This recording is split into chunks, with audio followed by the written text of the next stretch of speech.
welcome to Dr. M's Experience Functional and Sports Medicine podcast. I'm Dr. M, or Dr. Musnick, and this is podcast number 2.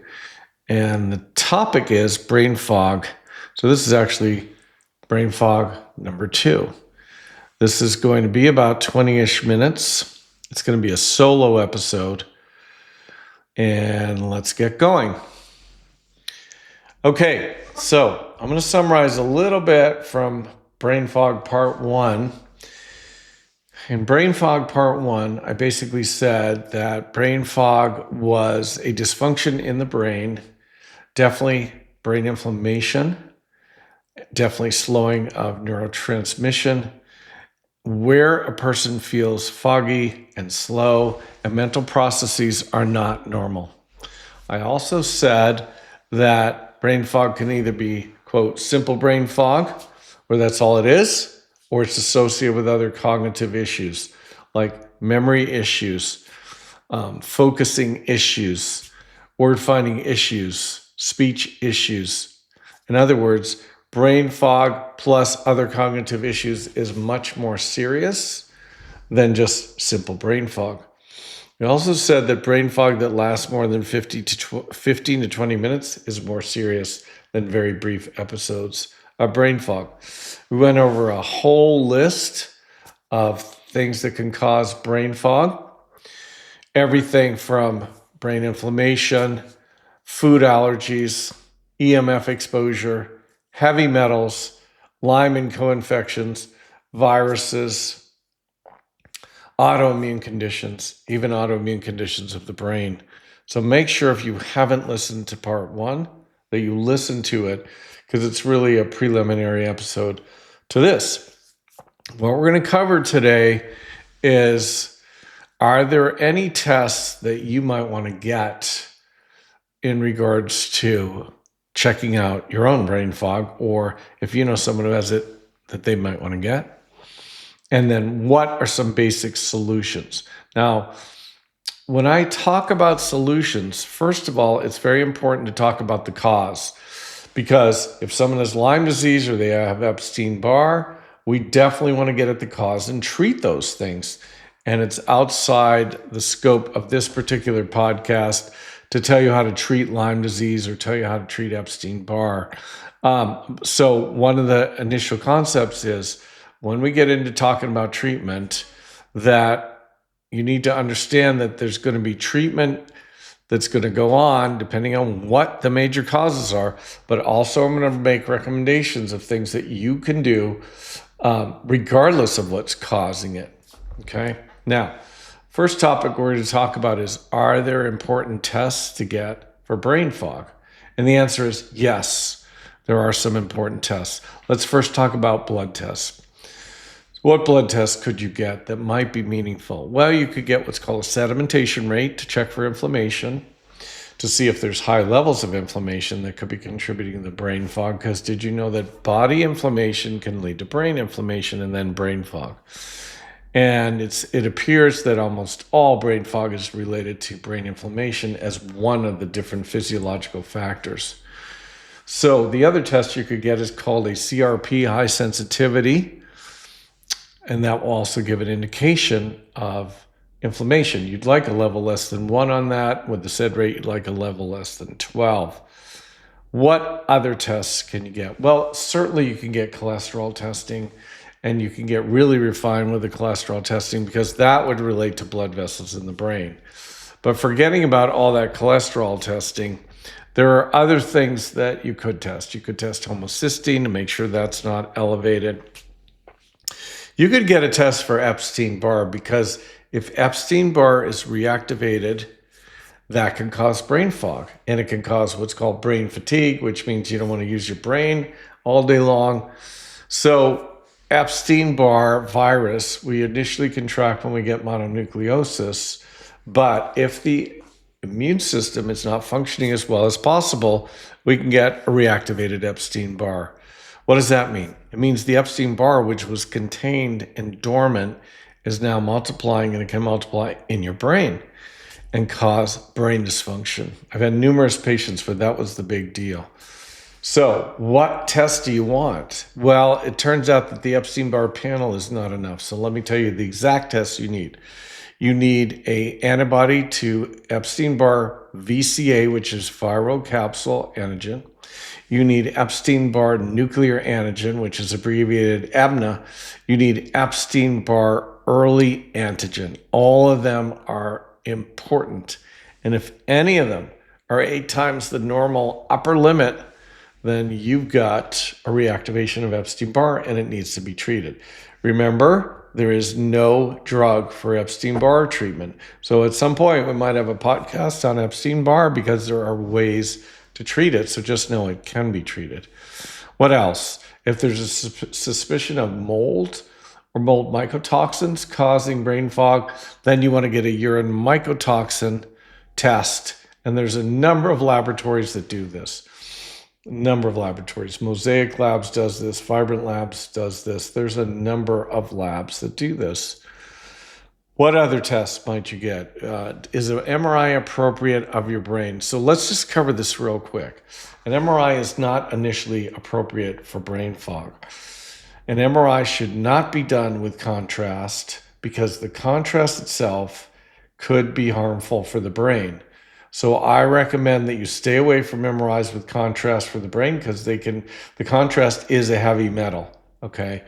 And MRIs do not usually show things revealing the cause of brain fog unless somebody thought that you had a brain tumor. So let's stay away from that. Same thing with a CAT scan. It doesn't make much sense. What other testing might be appropriate? A vitamin B12 level would be appropriate because if vitamin B12 is really low, that could lead to brain and nervous system dysfunction. So those are basic tests, and there's certainly more tests like you could get a food allergy panel with IgG and complement and IgE, and that would be very appropriate in regard to brain fog. Another test that could be appropriate depending is a leaky gut test. As well as celiac testing, that could be appropriate because did you know that if someone has leaky gut, they're probably also going to have a leaky blood-brain barrier, and that can cause brain fog. Another test, but this would be more of a specialty test with a company called Vibrant Labs, would be a NeuroZoomer Plus. Why? Because that is a test for antibodies to the brain. Now, would that be a first-level test? Not necessarily. But if somebody cannot figure out the reason for your brain fog, then that's a very appropriate test to do. So I would say, beyond these basic tests, because you could, if someone suspects Lyme or Lyme co-infections, then you're going to need a highly specialized test for that through a company called IGeneX or Vibrant Labs. There's a number of companies that do very advanced specific testing for Lyme and co-infections. So those are the tests that I could recommend for a person who's trying to figure out the causes. Another test, which you might not think is a test, is to hire a technician that's trained in building biology to go into your home and measure, quote, electromagnetic fields. That also includes radio frequency fields, electrical fields, and electromagnetic fields. That could be extremely valuable because if they find them, which they will, and then they tell you how to reduce them, that could greatly help. Okay. Now, let's talk about what could you do or somebody else do that has brain fog, no matter what the cause. Okay. Well, one thing I'm going to recommend is that you decrease exposure to electromagnetic fields because that could decrease brain fog. So here's some basic suggestions or things that could be very helpful. Number one, decrease your exposure to Wi-Fi and try not to sleep with Wi-Fi on. So at least turn the Wi-Fi router off while you're sleeping. There's different ways to do this. You can put it on a program or you can flip the switch, but I highly recommend doing that. Number two, do not sleep with a cell phone near your head unless it's in airplane mode. Number three, do not sleep with a TV remote control near your head because they have Bluetooth in them, and that can be harmful for the brain. So keep those things at least 10 feet away from your head. Number 4, do not sleep with the TV on while you're sleeping. Some people watch TV to fall asleep, which is not a good idea anyway, but the TV can put out electromagnetic fields, especially if it's controlled by a wireless network. So another thing that you can do is stop wearing or decrease the amount of time you're wearing these ear pods that fit in the ears that don't really have any wires. They're Bluetooth devices. That can help. And another thing you can do is decrease Bluetooth. So use wired things like a wired keyboard, a wired mouse. I know it sounds old-fashioned, but decreasing the total amount of electromagnetic fields. So I am going to tell you about something right now, which is there are some devices out there that might decrease the harmful effects of electromagnetic fields on your body. One of them is a company called Tech, and they have developed a technology that you can wear or put in a pocket that will create scalar energy waves that will decrease the harmful biological effects on your body. So at the end of this podcast, we're going to have a link and an affiliate code that you can use to order either something called the Flex or the Zone to protect yourself. Okay, next. What about how you eat? Well, there's some things you could do in terms of how you eat. I'd recommend decreasing toxins with how you eat. So try to switch to mostly organic and non-GMO.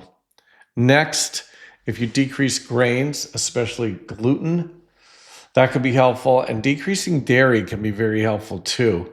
There's some issues with gluten and dairy and a lot of people with brain fog, so you could just try getting off of those for a month and see if it helps. Next, believe it or not, parsley could be one of your favorite foods. Do you know what parsley does? Parsley helps the microglial cells switch its morphology from the inflammatory stage, the M1 stage, and also in the M1 stage, those microglial support cells in the brain, they don't produce much growth factors. Parsley has apigenin in it, and that helps convert the microglial support cells to the more favorable form of the M2 phase. So how do you get parsley in your diet? Well, get some organic parsley and chop, the stems off of it and put it in a smoothie.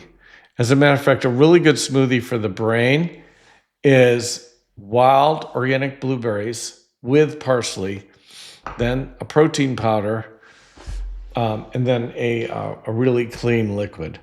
And why wild frozen blueberries? Wild blueberries have more purple pigment in them. That purple pigment can be very good for your brain. So the ideal smoothie is going to at least have a minimum of wild frozen blueberries and parsley. Now, how else can you get parsley into your body? Well, you can put it on your salads, but you can make a pesto with it. So one of my favorite pestos is to take a pesto maker, use organic olive oil, then literally take a whole head of organic parsley and put it in there. Put some pine nuts or some other nut of your choice, like walnuts or something, and then grind that up. And then add cilantro, because cilantro is also detoxifying heavy metals, but it's got some good flavonoids in them. And then if you really want to up the ante, add some broccoli sprouts, because sulforaphane in broccoli sprouts is very good for detoxification. Also, it activates NRF2 factor. The NRF2 factor is anti-inflammatory for the brain, so you'd like to activate that. There's many ways to activate it. You can activate it with this pesto that you're making. You can activate it with curcumin. So I'm going to talk to you about curcumin shortly, but you can activate it with green tea. There's a number of ways to activate it, but you do want to activate NRF2 if you got brain fog or any cognitive impairment, because that's your body's natural anti-inflammatory, antioxidant system. Okay, so if anybody says, what are you doing about your brain fog? One thing you say is, I'm activating NRF2. They say, how are you doing that? Well, I take some curcumin. I drink some curcumin tea. You can also activate it with DHA fish oil. You can activate it with cardio aerobic exercise. There's a lot of ways to do that. Okay, so let's talk about what else you can do as a foundation thing. Take some curcumin that goes into the brain through the blood-brain barrier. Why? Because curcumin is very anti-inflammatory, both in the body and the brain. If you take the Longvita form, and there's a number of companies that have this form that will have a list at the end of this podcast for you. If you take approximately 400 milligrams twice a day, you can decrease brain inflammation, which is really important to do. It's really important to decrease brain inflammation. I recommend everybody do it. So you could do it with a capsule. Now, what if a child has brain fog? That's pretty serious. They can take curcumin in gummies. So there are curcumin gummies. They're made by a company called Nordic Naturals. And the child will need 2 or 3 of those twice a day because each gummy has 100 milligrams of Longvita curcumin. So those gummies are a good thing for kids to have anyway because it will decrease brain inflammation. So those are really, really important. One other thing you can do is get some cardio on a regular basis. Cardio exercise increases brain-derived nerve growth factor, and that growth factor helps you build networks or connections between brain cells. So you need to be having adequate levels of BDNF. Very important, and aerobic exercise or cardio can do it. If you can't do aerobic exercise, well, you're going to have to figure out other ways to stimulate BDNF. I'll probably have that in another episode of our podcast. Okay, what about sleep? Sleep is extremely important. You want to get more than 7 hours. 7 hours is about the cutoff because the studies have shown that less than 7 hours is associated with body and brain inflammation. So you want to get more than 7 hours. You want to get enough deep sleep. The other thing is you'd like to get some hours before midnight.